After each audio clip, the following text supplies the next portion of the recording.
Hello, good evening, good day, good afternoon, good morning, wherever you are in the world. Welcome to the Black Belt Academy of Surgical Skills. My name is David O'Regan. I'm a cardiac surgeon in Yorkshire, in the United Kingdom. I'm the director of the Faculty of Surgical Trainers for the Royal College of Surgeons of Edinburgh, and I'm a visiting professor at Imperial College London. I'd like to thank the 3,074 global followers of the Black Belt Academy of Surgical Skills. If you're watching, thank you for returning, and if this is your first time, welcome.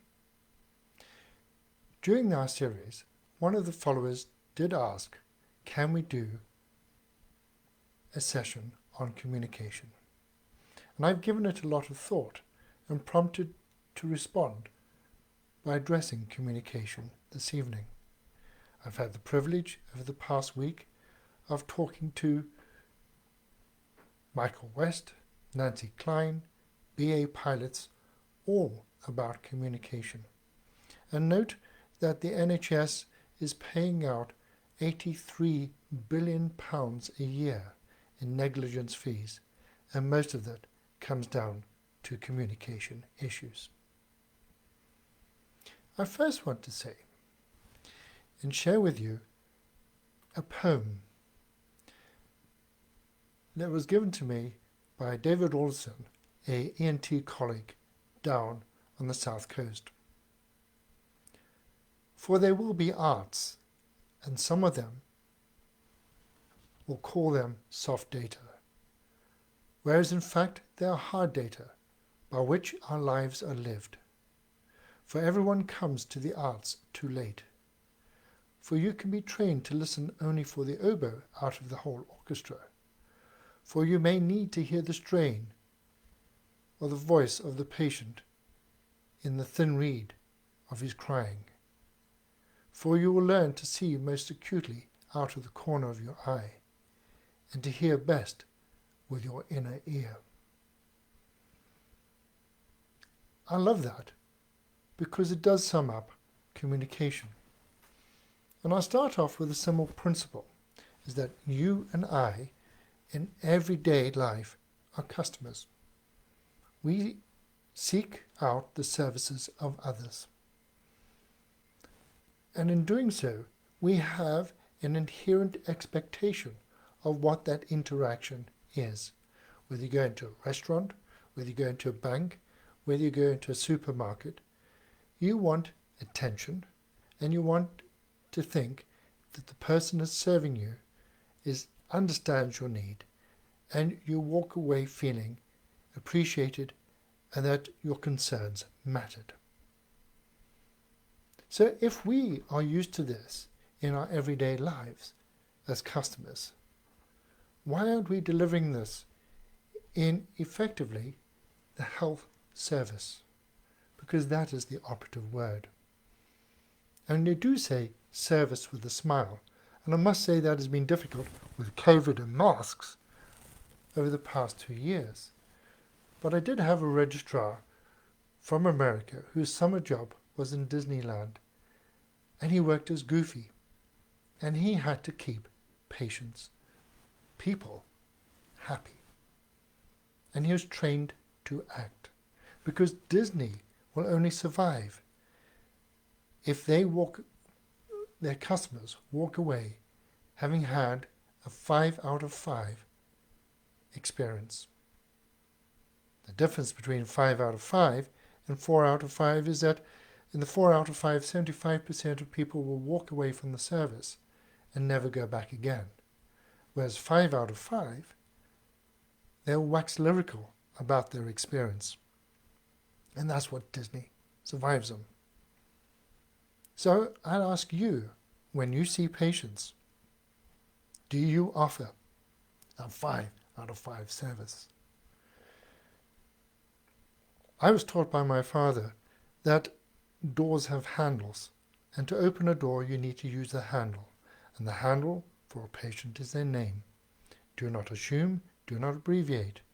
And I recall a consultant colleague who ended up in hospital. His name was Richard, Mr. Jones, shall we say, and people assumed that he was Dickie, and everybody referred to him as Dickie. But nobody asked. People are entitled to a name and deserve that name as a handle. Next important bit is the meet and greet, but sit down so you're looking at the person in the eye, across the corner of a table, without an object between you and the patient, and you're on the level, because you're there to listen to what matters to them. And the simple question to ask is, how can we help you today? Or what is the matter? And then you listen.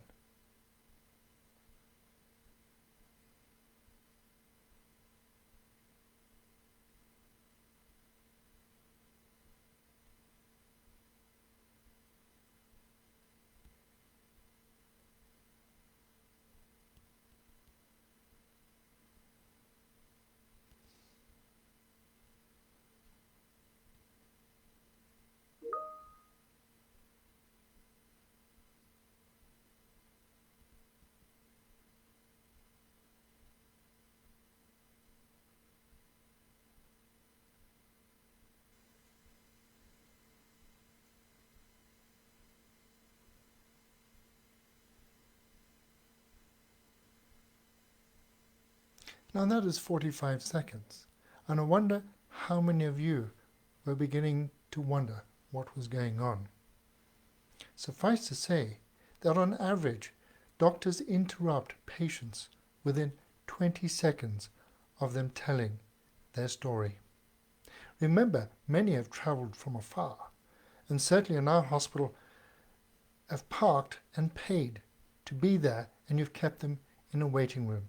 As an aside, why do we have waiting rooms? That's because we haven't designed the service around the patient. And there is a trauma centre in the States that celebrated when they removed the last chair from the waiting room, because they had data to show when their service was needed and could staff accordingly. Interestingly, most restaurants and supermarkets can do this, but in healthcare we can't. That aside, I do recall, shall we say, Mr. Jones, who is a 74-year-old lady who was referred for coronary artery bypass grafts. And my new registrar, I asked to see the patient. He went across and took a thorough history and came back, and his words were, "Okay, Mr. Regan, this is a fit old bird. She's got good conduits and she's a good candidate for coronary artery bypass grafts." I said, "I see." We all go back and see the patient together, and as my usual custom, I asked him to present the history to me in front of the patient, inviting them to interrupt should Martin say anything wrong, and declaring that I would cross-examine her if there are any things I was concerned about. So I started out with, "What is the matter?" And this 74-year-old lady replied that my husband is falling on the floor. "I see," I said. "Yes, my husband is falling on the floor, and when I try to pick him up, I can't. And when I try to pick him up, that's when I get chest pain." "I see," I said. "Yes, doctor, and that's the only time I get chest pain, doctor. I do not want an operation, doctor. I want somebody to help me look after my husband. And I think he should go in a nursing home. And we've been married for 55 years. And he thinks I'm trying to get rid of him. But I can't cope any longer. But nobody is listening to me." So this lady had seen a GP, seen a cardiologist, was now presenting for cardiac surgery, having been inexorably driven along a diseased conveyor belt, and ordinarily might indeed have been put on the list, with the next scenario, the night before surgery, a doctor standing over the bed saying, "Sign here please, we'll do your operation tomorrow." But that is not what she needed. Likewise, I remember a gentleman when I was a registrar on a Sunday night, clerking patients in for surgery on the Monday at the London Chest Hospital. And he didn't look present, and he looked agitated. And I asked, "What is the matter?" It turned out that his 30-year-old son had taken a tricyclic overdose and was on a ventilator at another hospital in London, and they were going to pull the plug. I asked, "Why on earth are you here?" To which he replied, "I did not want to miss my slot and my operation date." There's a lot more to taking a history from a patient. It is understanding their needs and remembering there's very little that needs to be done immediately, and we always have time on our sides. It is important that you ask open questions, and remember that 95% of communication is through body language rather than what we say. I remember another gentleman who came to follow up in outpatients. He had done well following surgery and appeared to be happy. But as he left the room, there was the hand on the door handle scenario. And he turned around and he said, "Doctor, just one other thing." And for some reason I knew what he was going to say, but not the context. Turned out that he was a coach for 2 female hockey teams. And in his own words, at the end of the game, the ladies after the hockey team would go and shower, and some of them were rather frisky. His problem was he was on a beta blocker and he had erectile dysfunction and couldn't join in the fun in the showers after the hockey game. Amusing, maybe, but it's what mattered to him, and it's not for us to question or judge. Which brings us on what matters to the patient and consent. I'm all too aware, particularly as a surgeon, standing at the side of a bed and somebody lying in a bed, talking through consent and saying, there, it'll be all right. Trust me, I'm a doctor. Nonsense. I like to think of consent along the lines of Daniel Kahneman's prospect theory. In essence, this is a graph. On the y-axis is a probability of outcome of doing something and a probability of outcome doing nothing. And in fact, for the doctor, it's your responsibility to know the evidence for doing something and the evidence for doing nothing. The x-axis is the utility or worth of that decision. And that is entirely in the hands of the patient, for them to decide what matters to them. Often, the risk-benefit ratio for surgery is unclear, and if you draw out a decision tree, yes, you might see mortality, but there are other complications that might not be described. And all too often in cardiac surgery, I'm aware that over the age of 75, perhaps prognosis doesn't come into it sometimes, or over the age of 80. But the complications for surgery are real and they go up for age. We should not make up, invent figures and be absolutely honest about our uncertainty and clarity, because it's the decision of the patient. Remember that elderly patients in particular chop and change their minds, or patients in general can chop and change their minds. But one thing we have as a clinician, and as a very valuable tool, is time to reassess, to relook, re-examine, and decide again. Remember, we need to use plain language. So very often we get caught up in medical gobbledygook. But one of the funny stories I remember when I was a trainee and I started on neurology, and the consultant, Mr. Clifford Moisey, was trying to explain to a post-op patient how best to train his sphincters following a transurethral resection of the prostate. And rather than using technical terms, he invited the patient to think that they were sitting on a sofa or one of those old-fashioned railway carriage couches, the leather seats with the buttons that are indented into the cushion, and said, the action I want you to do is to try and pick up that button using your buttocks. Well, as amusing as that might be, and as plain as that might be as well, the patient understood exactly what to do. And the following week on the ward round, he delightedly stood up in the middle of the ward with one of these dignity gowns that open at the back, turned round and flapped his buttocks and said, like that, Mr. Moisey, like that.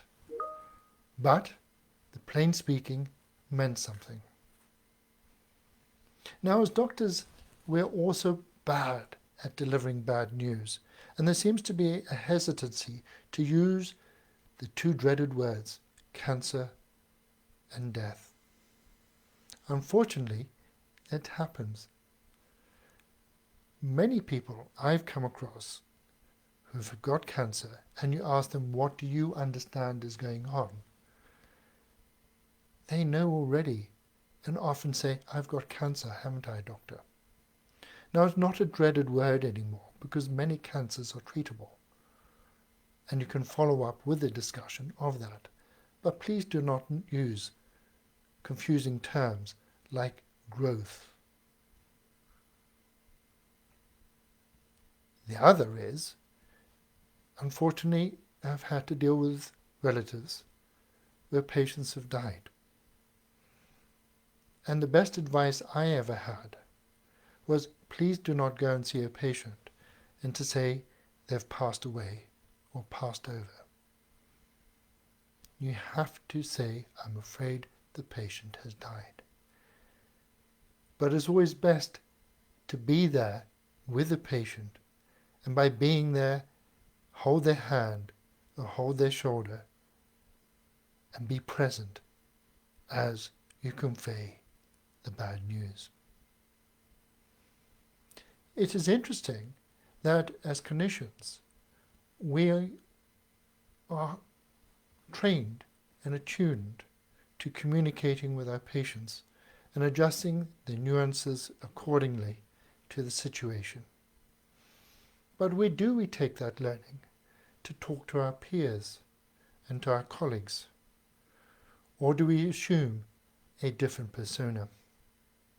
Now, it was on the 27th of March in 1977 in Tenerife. There had been a bomb scare in Gran Canaria, and a lot of planes were diverted to Tenerife.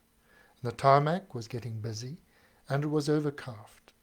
And a Boeing 747 KLM 4805, captained by Jacob Veldhuisen von Zenten, was wanting to return to Europe.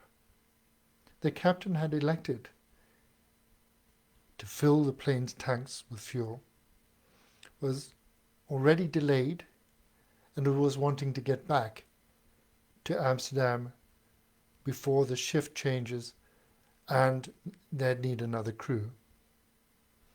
The tarmac was busy with planes who had been diverted, and they're all on a different field. And a Pan Am flight 1736 was being directed across the runway, and the direction was turn right at exit 3, which wasn't clearly signposted. The rest is history, as the Pan Am, thinking they had the KLM aircraft, thinking they had clearance from air traffic control, powered up the engines, thundered down the runway with full tanks of petrol, and ploughed in to the Pan Am jumbo. It's the biggest airline fatality in history, with 583 deaths and only 61 survivors from the front of the Pan Am plane. And the airline industry learnt and changed the way they practice. And they're evolving and changing today. And communication is key. Almost 28 years later, on 29th of March 2005, Martin Bromley, a BA captain, he took his wife in for an elective tonsillectomy. And it's a story that you should see on a TED Talk.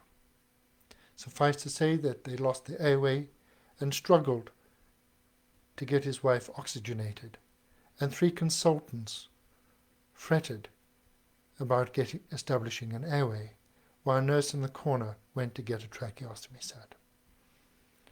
Mr. Bromley has approached this incident with the same forensic attention applied to the airline industry. But we still don't learn. I chatted to a colleague, Trevor Dale, the other day, who is a BA captain and pilot, who does the same. And it's not what we say, it's also how we say it. And the sharpest tool that you have as a surgeon in theatre is your tongue. Incivility and microaggressions, we know, decrease the cognitive ability of all of those around you in theatre. There are few things that you do as a surgeon that require immediate attention. If you cut a vessel, you could put a finger on it. If you make a hole somewhere, you could put a swab or a finger on it. But if you lose the airway and lose oxygenation, that takes priority, and you need to step back and let somebody deal with that. But what we know when there is a problem is that your cognitive awareness narrows considerably. I recall draining a pericardial effusion and thought a simple subxiphoid incision would do. I opened it up and I took my finger on the inside of the subxiphoid incision and found my finger in the right ventricle. The anaesthetist said, "Shall I call for help?" I said, "Yes, please."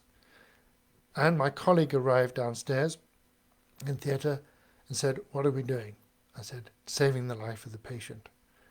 We got the patient on femoral bypass, opened the chest, repaired the hole, and sorted the problem out. But what was fantastic was to have somebody there to direct and look after the situational awareness and crew resource management while I focused on dealing with my finger in the heart. What they teach in the airline industry, and I do recommend that film Sully, which is the Hudson River Landing, and Tom Hanks plays Captain Sully, is should there be a problem in theatre, the best thing you can do is slow down. Look up and ask open questions around you. Now, we have introduced the WHO checklist, and sadly many colleagues in many hospitals regard the WHO checklist as literally a checklist. And you have to go through a prescribed series of questions. But I believe that is not what the WHO checklist is all about. And having spoken to Peter Provenos, to Johns Hopkins and Brian Sexton, who are instrumental in putting the WHO checklist together, I think it is all in the who. Who is on the table? Because that is the most important person in the room, the patient. And who are you working with? Now, in the airline industry, should you be ill, going through a divorce or bereavement, they don't recommend that you fly in the cockpit. And at Miramar, Top Gun, you can go to the flight commander and say, I don't feel up to flying today, and you're excused. But there seems to be a bravado among surgeons to proceed anyway. Are we a bit like that KLM captain? But if you ask who is in theatre, and I start the briefing by saying, is there anything to celebrate? We've had job promotions, marriages, engagements, births, bar mitzvahs, and even celebrated a divorce. I often and always follow up with the question, is anybody troubled by anything? I've never had an answer. Suffice to say, on one occasion, the ODP followed me into the anaesthetic room and said they were in front of an industrial tribunal that afternoon and were concerned about their job. I don't think that person would be focusing on the task in hand. I'm guilty of indiscretions in theatre, but I introduced my briefing and debriefing, and I was pleased on one occasion at the end of the operation in a debrief that said, and asked if anybody had any concerns, that the ODP turned around and said, David, you've been a complete arse during this operation. He was quite right. But on reflection, I was pleased that he was able to say that and to challenge what was happening during the course. We know that human factors, communication, incivility, microaggressions impact on the working of the team. And it's your duty as a surgeon to be mindful of how you are presenting yourself, no matter how bad you feel on that day. That is for the patient, your peers, and the team. We need to learn and not blame. And we also need to recognize that your opinion is only a perspective. I'm holding up a block. But if I turn it 90 degrees, it's a tube. Remember that everybody has a perspective. And it's by sharing that perspective that we learn more. And if we listen to learn, rather than listen to interrupt or ask a question, we'll gain a lot more, because listening is the ultimate form of respect that you can afford anybody at any time.